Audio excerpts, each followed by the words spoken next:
시청자 여러분 안녕하십니까. 1월 13일 JTBC 아침엔을 시작합니다. 먼저 오늘 아침 주요 뉴스입니다. 공수처가 주말 동안 윤석열 대통령 체포영장 집행과 관련해 투입 인력 등 세부 사항을 조율한 걸로 알려졌습니다.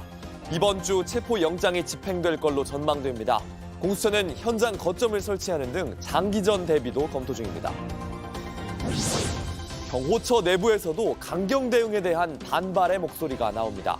경호처 내부망엔 체포영장 집행에 대한 물리력 행사는 공무집행 방해라 지적하는 글이 올라왔습니다. 러시아에 파병된 북한군 2명이 우크라이나군에 생포된 채 공개됐습니다. 이들은 전쟁이 아닌 훈련을 받는 걸로 알고 있었다며 낙오된 뒤 먹지도 마시지도 못했다고 말했습니다. 강풍을 타고 번지고 있는 미국 로스앤젤레스 산불로 지금까지 16명이 숨졌습니다. 캘리포니아주 당국의 초기 대응을 비판하는 목소리가 커지면서 산불을 둘러싼 정치 공방도 가열되고 있습니다. 윤석열 대통령에 대한 2차 체포영장을 발부받은 공수처가 주말 동안 경찰과 막바지 준비 작업을 진행한 걸로 알려졌습니다. 집행 시기와 방법 등을 조율했는데 이르면 내일 영장 집행에 나설 걸로 보입니다. 조민중 기자입니다. 공수처가 이번 주 윤석열 대통령에 대한 2차 체포영장을 집행할 것으로 보입니다. 공수처는 주말 동안 경찰과 함께 2차 집행 계획을 협의하는 데 주력한 것으로 알려졌습니다. 집행 과정에서 발생할 수 있는 다양한 상황을 상정해 시뮬레이션하며 법률 검토를 이어갔습니다. 현재 투입 인력 등 대부분의 계획을 마무리한 채 세부 조율을 진행 중입니다. 이에 따라 이르면 내일 집행에 나설 수 있다는 분석이 나옵니다. 현재 사퇴한 박종준 전 경호처장을 대신해 경호처를 총괄하고 있는 김성훈 차장에 대한 체포영장이 발부되면 동시에 집행하는 것이 유력합니다. 공수처는 김 차장을 체포하면 경호처의 방어선도 무너질 것으로 기대하고 있습니다. 이를 위해 경호처보다 많은 인력 투입은 물론이고 집행 경험이 많은 베테랑 수사관도 투입할 예정입니다. 이번 2차 체포영장 집행에는 장기전도 검토하고 있습니다. 체포영장 만료일까지 한남동 관저 앞에 텐트 등 현장 거점을 설치해 장기전을 대비한다는 겁니다. 1차 체포 당시 5시간 30분 만에 철수한 것에 대한 비판 여론을 의식한 것으로 보입니다. 2차 시도에선 이를 바탕으로 집행을 막는 경호처 직원을 한 명씩 현행범으로 체포하는 방안을 고민하고 있는 것으로 알려졌습니다. 이와 함께 집행 시 부상자가 발생하거나 장애물 철거 등 비용이 발생할 경우 경호처를 상대로 손해배상을 청구한다는 방침도 정한 것으로 전해졌습니다. 다만 체포 시점과 관련해 윤 대통령 측 변호사들이 공수처에 선임계를 내며 조율에 나선 점은 변수가 될 수 있다는 분석도 있습니다. JTBC 조민중입니다. 윤 대통령 체포영장 집행을 막는 경호처가 분열하고 있습니다. 2차 영장 집행을 앞두고 경호처 지도부가 강경 대응 목소리를 꺾지 않자 내부에서 반발의 목소리가 터진 겁니다. 경찰은 강경파 지도부에 대한 소환을 통보하는 등 경호처에 대한 압박 수위를 올리고 있습니다. 윤정식 기자입니다. 박종준 전 경호처장의 사임으로 현재 대통령 경호처는 강경파로 알려진 김성훈 경호처장 직무대행이 지휘 중입니다. 이후 윤석열 대통령 체포영장 집행을 막는 초강경 대응 지침이 내려졌다는 주장이 나옵니다. 윤석열 씨에 대한 근거 없는 충성심에서 비롯된 거 아닌가 싶습니다. 경호처가 윤석열의 사병이 아닐진데. 그러나 경호처 내부에는 분열 조짐이 보입니다. 경호처 내부망에는 수사기관의 체포영장 집행은 공무상 정당 행위라며 이에 대한 물리력 행사는 공무집행 방해라 지적하는 글도 올라왔습니다. 경호처 직원들 사이 파장이 커지자 김 대행은 해당 글에 삭제를 지시했습니다. 이에 일부 중간 간부들이 반발했고 전산 담당 직원이 강제로 글을 지운 것으로 알려졌습니다. 간부 회의에서는 김 대행에 대한 사퇴 요구도 나왔다는 증언이 전해지고 있습니다. 김 대행은 사퇴를 언급한 부장급 간부를 대기 발령 조치했지만 내부 반발은 수그러들지 않고 있습니다. 그 사이 경찰은 수사 범위를 넓히면서 압박 수위를 높이고 있습니다. 김 대행에 대해 특수 공무집행 방해 등의 혐의로 체포영장을 신청했고 경호처 내 또 다른 강경파 김신 가족부장에게도 내일 오전 소환을 통보했습니다. 김 부장은 야권이 김 차장과 함께 이른바 김건희, 김용현 라인으로 지목한 인물입니다. 경찰은 경호처 내부가 동요하면 1차 영장 집행에서 막혔던 방어 전선을 손쉽게 뚫는 것이 가능할 것으로 판단하고 있습니다. JTBC 윤정식입니다. 국민의힘은 국격에 맞지 않는다며 윤 대통령 체포영장 집행을 반대했습니다. 전직 대통령들의 사례를 반면교사 삼아야 한다고도 했습니다. 한민정 기자입니다.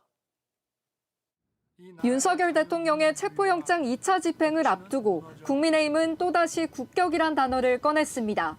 국민의 선택을 받은 지도자인 만큼 경호처와 협의 없는 무리한 체포영장 집행은 국제적 국격 훼손과 국민의 신뢰 손상으로 이어질 것입니다.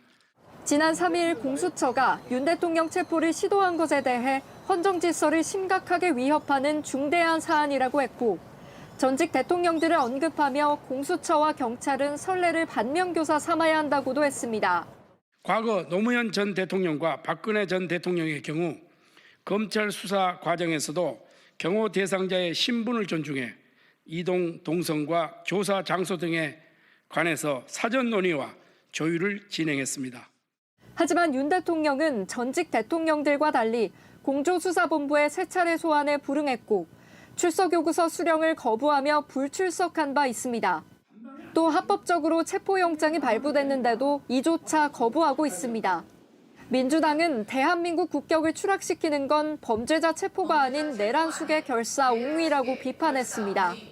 국민의힘 안철수 의원 역시 자신의 페이스북에 헌법과 법치주의를 수호해야 할 현직 대통령이 적법하게 발부된 영장을 거부하는 것은 법치주의에 어긋난다며 공권력 간의 충돌과 유혈 사태 발생을 막기 위해서는 윤 대통령의 자진 출두가 바람직하다는 글을 올렸습니다.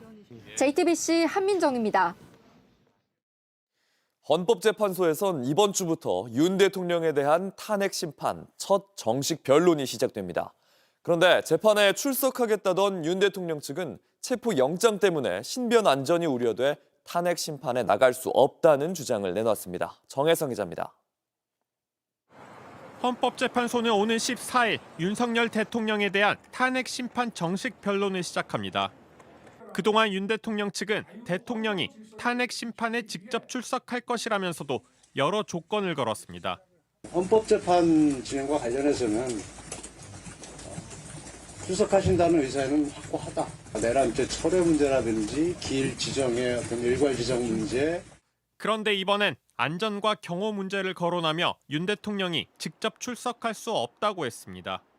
윤갑근 변호사는 공수처와 경찰이 불법인 체포영장을 계속 집행하려고 해서 신변 안전이 우려된다고 했습니다. 또 안전 문제가 해결되면 언제든 출석할 예정이라고 덧붙였습니다.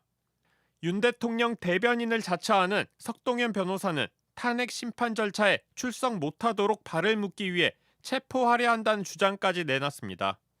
법원은 이미 여러 차례 윤 대통령 체포 필요성을 인정했습니다. 체포영장은 2차례 내줬고 윤 대통령 측이 낸 이의 신청도 위법이 없다면서 기각했습니다. 하지만 여전히 윤 대통령 측은 공수처가 받은 영장 자체가 불법이란 주장을 이어가고 있습니다. 수사기관 출석과 체포영장 집행은 이미 거부했고 탄핵 심판에는 체포영장 탓을 하며 나갈 수 없다는 겁니다. 윤 대통령이 불출석을 예고하면서 탄핵 심판 첫 변론 기일은 그대로 종료되고 본격적인 변론은 16일부터 진행될 전망입니다. JTBC 정혜성입니다. 이런 가운데 윤석열 대통령은 올해 연봉이 3% 올랐고 김용현 전 국방부 장관은 비상계엄 선포 일주일 만에 퇴직급여를 신청한 걸로 나타났습니다. 공무원 연금공단이 심사 중입니다. 이희령 기자입니다.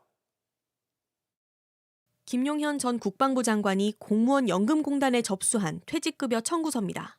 퇴직 사유는 일반 퇴직으로 표기했고 형벌사항 등은 없다고 했습니다. 퇴직 일자는 지난해 12월 5일로 적혀 있습니다. 윤석열 대통령이 김용현 전 장관의 면직안을 제거한 날입니다. 이 퇴직급여 청구서는 12.3 비상계엄 사태 발생 일주일 만인 지난해 12월 10일에 우편으로 접수됐습니다. 공무원 연금공단은 현재 심사 중이라면서 김 전 장관이 급여를 수령하진 않았다고 밝혔습니다. 내란으로 나라를 파탄낸 자가 무슨 염치로 퇴직금을 챙기려 합니까? 혹시라도 군인연금도 재개된다면 중단이 되어야 할 것입니다. 김 전 장관은 지난달 27일 내란죄 혐의로 구속 기소됐는데 금고 이상의 형이 확정될 경우 퇴직급여를 받지 못합니다. 지난달 14일 국회에서 탄핵 소추안이 가결돼 직무가 정지된 윤 대통령은 올해 연봉이 올랐습니다. 윤 대통령이 올해 받게 되는 연봉은 2억 6,258만 원입니다. 지난해 연봉은 2억 5,493만 원 선이었는데 765만 원이 오른 겁니다. 올해 공무원 보수가 지난해 대비 3%가 인상되고 대통령도 같은 인상률을 적용받았습니다. 윤 대통령은 현재 직무정지 상태지만 대통령직을 유지하고 있기 때문에 급여는 그대로 받게 됩니다.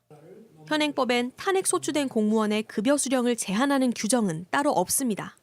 박용갑 더불어민주당 의원은 최근 탄핵 소추 의결을 받은 공무원의 보수 전액을 삭감하는 내용이 담긴 국가공무원법 개정안을 대표 발의했습니다. JTBC 이희령입니다. 온라인에서 화제가 된 뉴스, 화제가 될 뉴스를 골라 전해드립니다. 아침엔 소셜픽입니다. 가수 나훈아가 은퇴 콘서트 무대에서 정치권을 비판했습니다. 앞서 10일 공연에서 한 발언이 논란이 되자 다시 반박한 겁니다. 대표곡 공을 부르던 나훈아는 자신의 왼팔을 가리키면서 니는 잘했나? 왼쪽이 오른쪽을 보고 잘못했다고 생난리를 치고 있다. 이렇게 말했습니다. 최근 혼란스러운 시국에 대해 야당을 비판한 것으로 해석됐습니다. 여기에 김영록 전남지사는 단순히 좌와 우가 싸우는 진영 논리로 작금의 현실을 이해해선 안 된다며 비상시국에 신중한 발언을 부탁드린다고 했고, 박정훈 대령을 변호하는 김규현 변호사도 일제가 쳐들어오는데 조선, 니는 잘했나? 이런 글을 통해 돌려서 비판했습니다. 나훈아는 어제 공연에서 쏟아진 말들을 다시 반박했습니다. 여야 모두 책임이 있다는 취지의 얘기였다면서 국회의원인지 도지사인지 잘 들어라. 네가 잘했니 못했니 할 거 없다고 갈라치기해선 안 된다고 말했습니다. 지난해 2월 가요계 은퇴를 선언한 나훈아는 어제 서울 공연을 끝으로 가수 생활을 마무리하며 팬들과 작별 인사를 나눴습니다. 취임을 앞둔 미국 트럼프 대통령 당선인의 유죄 판결이 확정됐습니다. 법원은 무조건 석방을 선고했습니다. This court has determined that the only lawful sentence that permits entry of a judgment of conviction without encroaching upon the highest office in the land is an unconditional discharge. I wish you Godspeed as you assume your second term in office. 지난 10일 미국 뉴욕 맨해튼 형사법원은 트럼프 당선인의 성추문 입막음 의혹에 대해 판결했습니다. 트럼프는 2016년 대선 당시 성관계 사실을 감추기 위해 돈을 주고 입막음을 했다는 의혹을 받았는데 34개 중범죄 혐의에 대해 모두 유죄 판결이 나왔습니다. 하지만 법원은 벌금도 징역도 집행유예도 없는 무조건 석방을 선고했습니다. 열흘 뒤 대통령 취임을 앞뒀기 때문입니다. 다만 법원은 대선 승리가 형량을 줄이거나 범죄 행위를 정당화할 수 없다며 배심원단의 만장일치 유죄 판결을 삭제할 수는 없다고 했습니다. 또 법적 보호가 대통령직에 주어지는 것이지 사람에게 주어지는 것이 아니란 점도 분명히 했습니다. 재판정에서 트럼프 당선인은 반박했습니다. It's been a political witch hunt. It was done to damage my reputation so that I'd lose the election, and obviously that didn't work. 이로써 트럼프 당선인은 역사상 최초로 중범죄자 전력을 갖고 대통령에 취임한다는 기록을 남겼습니다. 미국 폭스뉴스가 로스앤젤레스의 대형 산불을 보도하면서 일본의 히로시마와 비교했습니다. 원자폭탄이 터진 직후 같다는 의미였는데 일본에선 논란이 됐습니다. Pacific Palisades look like Hiroshima after the atomic bomb. 미국 폭스뉴스는 LA의 산불을 보도하면서 화재로 피해를 입은 지역과 원폭 투하 이후에 히로시마를 비교했습니다. 하지만 적절한 발언이 아니었다는 비판이 나왔습니다. 지난해 노벨 평화상을 수상한 일본 원폭 피해자 단체 일본 히단쿄의 미노마키 토모유키 대표위원은 언론을 통해 히로시마 희생은 단순한 화재가 아니라 핵무기를 사용한 재앙이었고 화재 피해와 겹쳐 말하면 화내고 싶어진다 이렇게 말했습니다. 일본의 포털 사이트에 올라온 관련 기사에는 3,000개가 넘는 댓글이 달렸습니다. 산불을 원자폭탄과 비교할 순 없다. 또 미국이 원자폭탄의 비참함을 이해하고 있다는 거다. 일본 누리꾼들도 관련 사안에 대해 여러 의견을 쏟아냈습니다.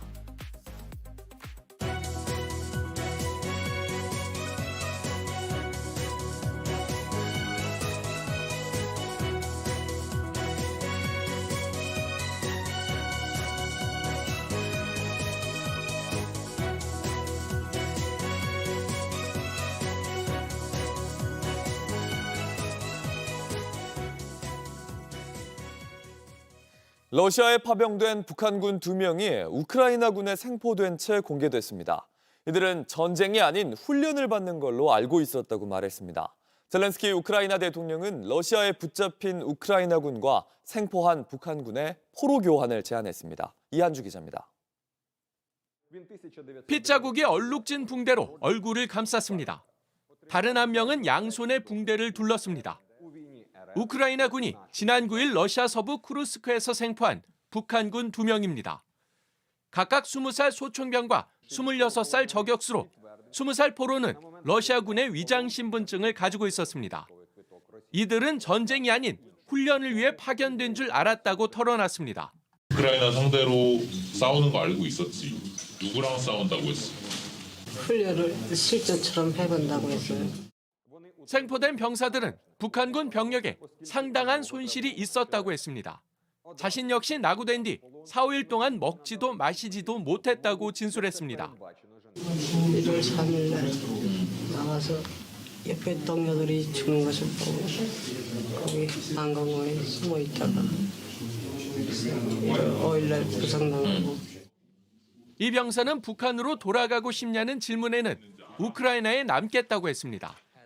젤렌스키 우크라이나 대통령은 소셜미디어를 통해 전 세계가 진실을 알아야 한다고 강조했습니다. 이어 김정은 북한 국방위원장이 러시아에 억류된 우크라이나 군을 넘겨주면 생포한 북한 군을 풀어줄 수 있다고도 덧붙였습니다. 젤렌스키는 이런 제안을 우크라이나어와 함께 한글로 적어 올렸습니다. 또 이번 북한군 생포가 쉽지 않은 일이었다며 러시아군과 북한군이 파병 사실 은폐를 위해 부상병을 처형하고 있다고 주장했습니다. 전문가들은 무력 충돌에 관한 국제인도법에 따라 북한이 이들을 자국군으로 인정하면 송환 대상이 되지만 파병을 부인할 경우 전쟁포로 지위를 인정받지 못할 수 있다고 분석했습니다. JTBC 이한주입니다. 미국 로스앤젤레스 산불이 강풍을 타고 덩치를 더 키우고 있습니다. 사망자는 16명으로 늘었고 주요 관광 명소까지 위협하고 있습니다. 트럼프 당선인을 비롯해 캘리포니아주 당국의 초기 대응을 비판하는 목소리가 커지면서 산불을 둘러싼 정치 공방도 가열되고 있습니다. 정강현 특파원입니다. 해안가를 따라선 집들이 모두 불길에 휩쓸렸습니다. 헬기가 진화 작업을 끊임없이 벌이고 있지만 역부족입니다. 같은 장소를 산불 이전과 비교해 봤습니다. 하얀색 건물이 알아보기 힘들 정도로 검게 그을렸고 주택가는 뼈대만 남긴 채 흔적도 없이 사라졌습니다. 엿새째 이어지고 있는 미국 로스앤젤레스 산불은 강풍으로 덩치를 더 키우고 있습니다. 사망자는 16명으로 늘었고 관광 명소인 게티 미술관도 대피구역으로 정해졌습니다. 산불은 고급 주택가가 몰려있는 인근 베버리힐스도 위협하고 있다고 현지 언론은 전했습니다. 계절성 돌풍인 산타아나가 15일까지 계속될 것으로 예보되면서 로스앤젤레스 당국엔 총 비상이 걸렸습니다. With the next wave of wind events, I want to be very, very clear here. It's very important that the community understands that these wind events are coming into Los Angeles. 여전히 화재 진화율이 10%대 초반에 그치면서 초기 대응에 실패했다는 목소리가 커지고 있습니다. 대형 저수지의 물 공급이 원활하지 못했고 일부 소화전에선 물이 고갈돼 피해를 더 키웠단 겁니다. 이번 산불로 집이 불탄 배우 멜 깁슨은 뼈 있는 한마디로 게빈 뉴섬 캘리포니아 주지사를 질타했습니다. Spend less on hair gel. 트럼프 대통령 당선인도 무능한 정치인 탓이라며 뉴섬 주지사와 캐런 베스 로스앤젤레스 시장 등을 싸잡아 비난했습니다. 이에 대해 뉴섬 주지사가 직접 와서 보라며 반박에 나서면서 산불 대응을 둘러싸고 정치 공방마저 가열되고 있습니다. 워싱턴에서 JTBC 정강현입니다. 서울 동대문구의 한 창고에서 난 불로 주민 수십 명이 대피했고 충북에선 공장 화재로 밤늦게까지 진화 작업이 이루어졌습니다. 대전에선 오토바이와 승용차가 충돌하는 사고도 있었습니다. 사건 사고 소식 박현주 기자입니다. 시뻘건 불길을 품고 검은 연기가 하늘 위로 치솟아 오릅니다. 폭발하듯 불꽃이 일더니 무언가 연달아 터지는 소리도 들립니다. 오늘 새벽 서울 동대문구 용도동에 있는 6층 창고 건물에서 불이 났습니다. 다친 사람은 없었지만 불길이 무서운 속도로 번지면서 주민 20명이 대피했습니다. 아직 불길은 잡히지 않았고 진화 작업이 이뤄지고 있습니다. 소방당국은 불을 완전히 끈 뒤 화재 원인을 조사할 계획입니다. 흰색 승용차 뒷부분이 구겨진 종이처럼 찌그러져 형체를 알아보기 힘듭니다. 도로 맞은편엔 부서진 오토바이 한 대가 널브러져 있습니다. 어젯밤 오후 11시쯤 대전 방현동 화암내거리 근처 도로에서 승용차와 오토바이가 부딪히는 사고가 났습니다. 이 사고로 오토바이 운전자는 다리를 다치고 승용차 운전자는 의식을 잃어 병원으로 옮겨졌습니다. 경찰은 승용차가 중앙선을 넘어 마주오던 오토바이를 들이받은 것으로 보고 정확한 사고 경위를 조사할 방침입니다. 새빨간 불길이 건물을 뒤덮고 검은 연기가 쉼없이 뿜어져 나옵니다. 강한 바람에 물을 뿌려봐도 불길이 잡히질 않습니다. 어제 오후 3시 45분쯤 충북 보은군의 한 필름 제조 공장에서 불이 났습니다.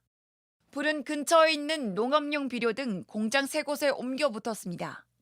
인명피해는 없었지만 이 불로 필름 공장이 모두 탔습니다. 4시간 40분 만에 불을 껐지만 건조한 날씨로 잔불 제거 작업이 진행 중입니다.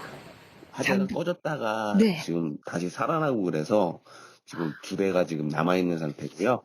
소방당국은 샌드위치 패널이 불을 키웠다고 보고 정확한 화재 원인을 조사하고 있습니다.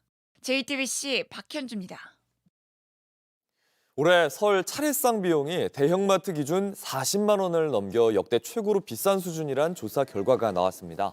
한국물가정보는 4인 가족 기준 전통시장은 30만 2,500원, 대형마트는 40만 9,510원으로 차례상 비용이 집계됐다고 밝혔습니다. 대형마트는 1년 전보다 7.2% 오른 수치입니다. 정부는 배추, 무 공급 확대와 수입 농산물 할당 관세 적용 등으로 밥상 물가를 잡겠다는 방침입니다. 날씨입니다. 월요일인 오늘은 전국에 구름이 많다 차차 흐려지겠습니다. 오후부턴 눈, 비가 서울 등 수도권에 내리기 시작해 경기 동부와 강원으로 확대되겠습니다. 기상청은 아침까지 중부 내륙을 중심으로 매우 춥겠지만 오후부터 차차 기온이 오르겠다고 예보했습니다. 낮 최고 기온은 서울이 6도, 부산이 8도 등 전국이 2도에서 8도를 오르내려 평년과 비슷하겠습니다. JTBC 아침 연을 모두 마칩니다. 내일도 7시 반에 아침을 열겠습니다. 시청해주셔서 감사합니다.